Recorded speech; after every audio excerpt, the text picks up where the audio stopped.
Welcome to the Keep It Real Health Education series. In this episode, we're going to be talking about your core. My name is Dale Collins, and I will be your host. I'm an exercise physiologist, strength coach, writer, speaker, and researcher with over 2 decades of experience. I have a master's degree in exercise physiology and biochemistry, and I'm currently a doctoral candidate in health and human performance. We're going to define exactly what represents your core and discuss why it matters. Then we're going to talk about the different movement patterns of your core and the exercises involved. Then we're going to discuss injury prevention and talk through back injuries. Your core, which is roughly 30 muscles, connects your upper and lower body. It actually starts at your rib cage, connects to your spine and to your hips. And the goal of it is not just stabilization, but movement. So one of the big issues we see with core is you're going to hear it a lot in a lot of fitness magazines. You need to work your core, but everyone thinks of this as just your abs, and that's incorrect. Your core is actually a number of muscles. So for instance, your obliques, these are on the sides where you would call your love handles. They really work to help rotate your torso. Your rectus abdominis, this is what most people would call their abs. This is what most people think of if I say core. That is right in the front, that 6 or 8 pack. And while it's very important, this is not the major portion of your core. Your transverse abdominis, this is underneath those abdominal muscles and literally wraps around you like a belt. Most people fail to actually work their transverse abdominis. That's one of the reasons why you see the stomach really sticking out, is that musculature is meant to kind of hold everything in and keep it flat. If you're not working those muscles, you're never going to have a flat stomach. Then your psoas major or iliacus. These are your hip flexors. This starts basically on the sides, goes down in front on the top of your quads. This is actually movement of the hips. And then your erector spinae, these are your lower back muscles that actually help support your spine. So when we talk core, we're talking all the way around, not just right in front. Most people work what we call the beach muscles, what you see in front or what you see in the mirror, and that's only 40% of your core. They fail to train the other 60%, then they wonder why they have back pain and back problems. So this is what your core muscles actually look like. You can see in the front view, that's the 6-pack. You can see on the sides, your obliques that help with rotation and even really help support your ribs. Believe it or not, your gluteus maximus, your butt, is still part of your core because it goes into and helps support your lower back. So when we talk core, we're talking starting from your belly button, going around your back, coming all the way back around to that belly button, starting at the upper portion of your ribs, going all the way down to the bottom of your hips. That is your core. It's a lot of musculature and it's very important. The importance of your core is the fact that it helps stabilize your whole body and literally your spine, especially your lower spine. So it does help balance. If you don't have a good core and you pick up one foot, that core connects one side to the other. You're not going to be able to balance nearly as well. It connects your upper to your lower body. If you have one side, upper or lower, that's a lot stronger than the other, you can't get the power to the ground, which means you can't utilize it without a strong core. It has to be strong, it has to be stable, but it also needs to be mobile. It does not need to be as mobile as most people think. And we're going to talk about that a little bit later, in the respect that you should not be really cranking or twisting on your lower back. Your lower back is meant to be stable, not super mobile. And this is where a lot of people run into injuries. They really try to torque or crank on that lower back, expecting it to be very flexible, It's not. So we'll talk about that in a few minutes. When we talk about the core, there's four major movement patterns. We call it the FIRE protocol. It's flexion, so think of a sit-up. Isometric, which is holding, that's a plank. Rotation, think of a Russian twist, or extensions. Now, not everyone can do all of these. The goal would be to get to a point where you have exercises that represent every movement pattern to work on strengthening the body correctly.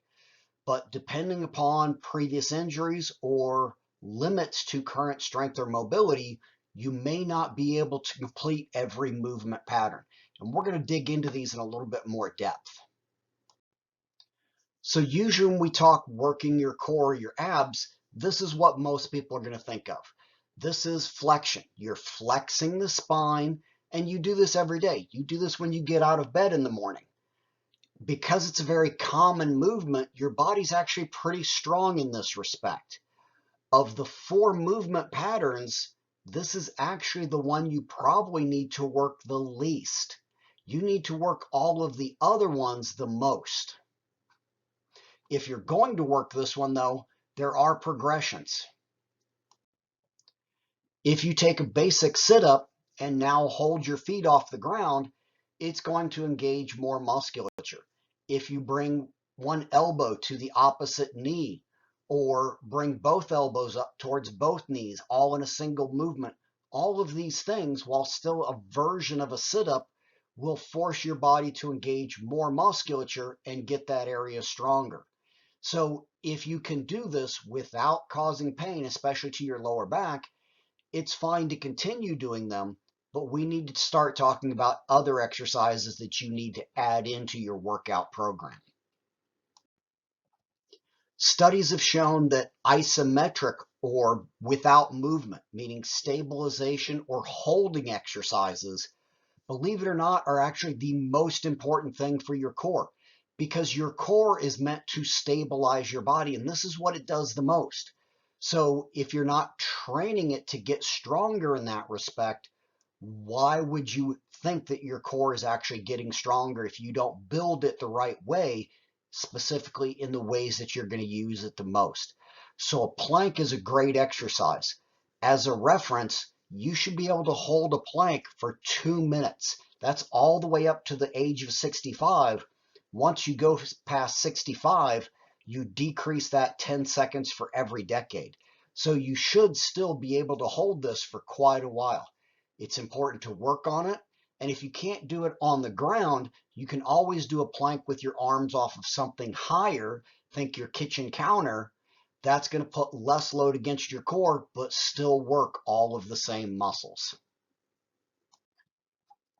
If you can hold a plank and you're finding that a minute or two is not that bad, then you need to start working on challenging your body, progress it up a little bit. Hold it for longer. So currently the world record for the plank is something like 6 or 8 hours of somebody just holding that form. So obviously it can be done. Your body can hold this for quite a while. To challenge yourself, you can alternate lifting an arm or a leg up, so you only have 3 points of contact with the ground now. That's going to force you to stabilize a little bit more, similar to the way your body's going to use it. Or you could go to a more advanced form of a plank, like a side plank, that's going to challenge your body in a little different ways. Obviously, you want to work both sides, not just one, to work on building that strength to stabilize. Rotation is another form of movement pattern for your core. If you've had lower back pain, this is going to be one of the most challenging. You may really need to start with a short range of motion, and as you get stronger, slowly build up. But you need to be able to move. Your spine needs to be able to rotate, and you need to have strength with that rotation. Number one, to resist the rotation, but number two, to be able to move your body and also be able to move things that you're going to pick up. So rotation is very important. It's a little bit more of a fragile exercise because it really loads the spine and the vertebra. Start easy, but you need to be able to build up to some type of rotational core exercise. And if you can perform rotational exercises, then we need to challenge you a little bit more. Doing a Russian twist with your feet off the ground, adding a small weight held in your hands at chest level. All of these things are going to put a little bit more load on your core and force you to become stronger. And that's the goal of all of the core exercises, is build strength, build stability. The last and probably the most important movement pattern is extension. So this is literally straightening out the spine. So the top exercise with the guy in red, these are called bridges. Now, believe it or not, this is a physical therapy rehab exercise that we give, and everybody should be able to do these. If you cannot do these, or if you're thinking, I can't get down to the ground to do them, you could always do these on a bed. So there's no reason why you shouldn't at least work up to being able to perform this exercise. This is a great one specifically to strengthen your lower back. You will feel it in your glutes and in your hamstrings.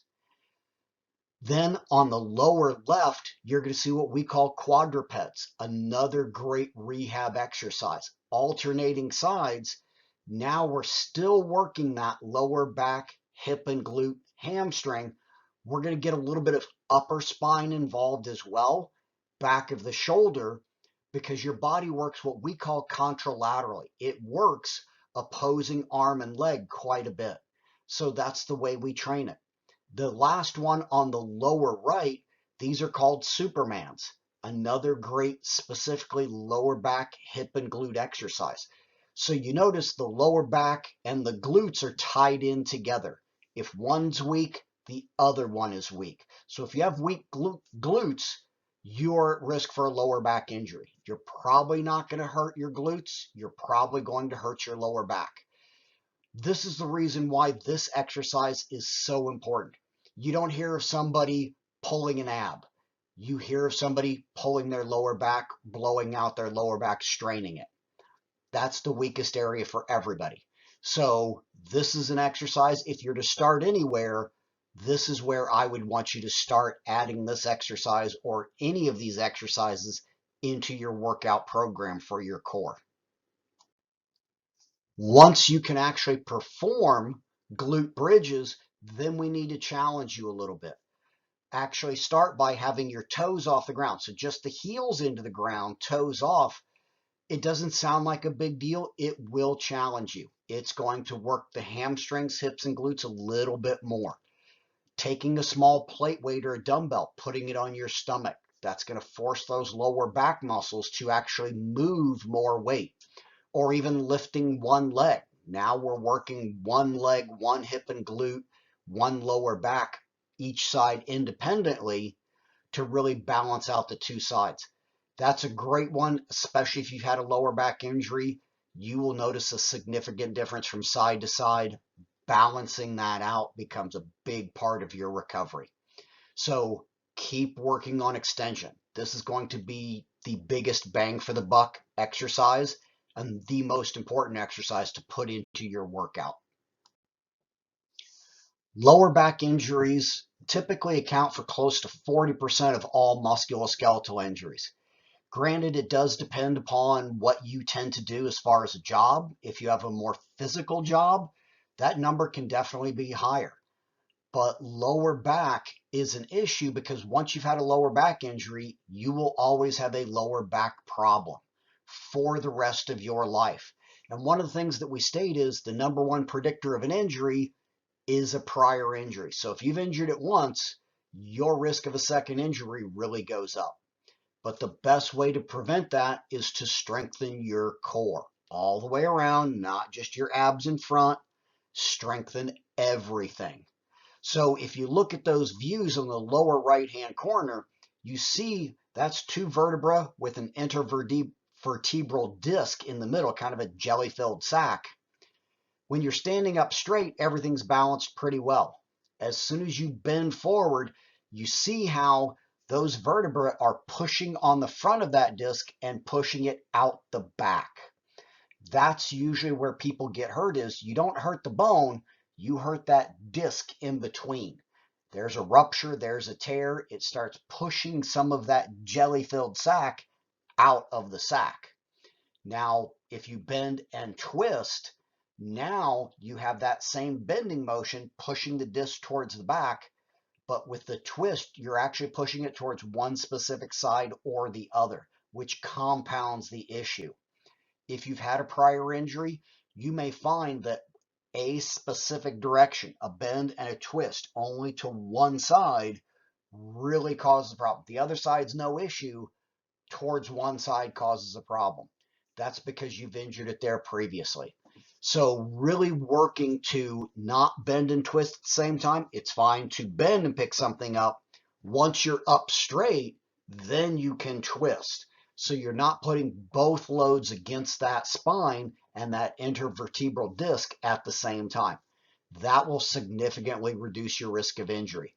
But we have to get your core stronger. It's the only way we're going to prevent that increased risk of injury and really reduce your chance of another injury.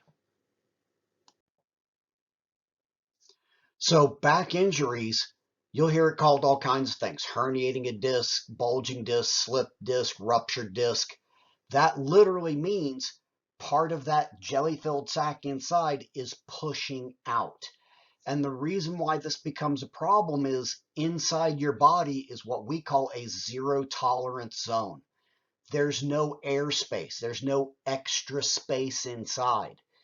If that is pushing out, and you'll hear it in millimeters, if that is pushing out 2 millimeters, which is not much, it's pushing on something else.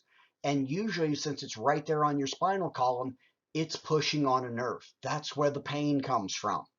If you have an 8 millimeter bulging disc, that's big. That's huge. And that's something that over time, will your body slowly reabsorb or break down some of that herniation? Yes, but it is very slow, which means you will have that pinch and that pain for a long time. It does not go away, and you bend and twist the same way again, you hurt it, you're going to injure it worse because it will never fully heal. You will always have kind of a soft spot on that disc where you can herniate it again with less force or load. So this is the most common thing that we see with people with injuries, and we will see people, if we did MRI, we will see people with 3, 4, 5 prior herniations, and they may not have pain at that time, but they are at higher risk of another one if they do not keep their core strong. So if you've had a back injury, think through the movement patterns. Think through what aggravates it, what causes it. Usually, a lot of times, if it's pinching on a nerve or pushing on it, it's irritating that nerve. So a lot of times we will say ice because we want to reduce the inflammation and irritation on that nerve. It can help it feel better. If the lower back tightens up, meaning the muscles in the back tighten up against you to keep you from re-injuring it, then heat on those muscles will help relax that, give you more range of motion so you don't feel so tight and stiff. So it depends on what your signs and symptoms are as to what you actually need once you've injured it. But once you've injured it, you have to slowly work back to strengthen your core and your lower back again. Once we've removed a lot of the discomfort, using ice to reduce inflammation, heat to get those muscles to relax, then we want to slowly and very gently start stretching out. After you've hurt your lower back, your body's going to guard and tense up, tighten up those muscles in an effort to keep you from re-injuring it. Now, if you look at this slide, this is what I mean by your lower back is not meant to be very mobile. So it's interesting the way the body works. The neck, cervical area is meant to be actually pretty stable. You're meant to be able to turn the head a bit, but not super far. Upper part of the shoulder, stable. Once you get into the shoulder itself, the actual shoulder joint's meant to be mobile. But if you look mid upper back, that's the area that's meant to be really stable. Your lower back, or mobile, sorry, your lower back is meant to be stable, your hips mobile, knees stable, ankles mobile. So if you're sitting in your car and you turn to look over your shoulder or at the back seat, your hips stay in place. Your lower back is not meant to rotate very far. It's your mid back, what we call mid thoracic, that is meant to really rotate. Your shoulders rotate far. That's due to your mid back or mid thoracic turning, not your lower back turning. Your lower back is meant to be very stable because you notice there's not much around there. So it's only the muscles around it that stabilize that lower back. You don't want to really crank on it. Your lower back is not meant to move a whole lot. Your mid back, that's a great area to stretch. That's what you want to mobilize. That will actually help guard your lower back. A lot of times we'll say joint above or joint below. If your mid back is too tight, you will compensate by trying to over rotate on your lower back and injure your lower back. So this is why making sure you've got good mobility mid-back is very important. So slowly strengthen the muscles, provide support, work your core, work your lower back. That's all for this episode. Please tune in to our next episode. Thank you.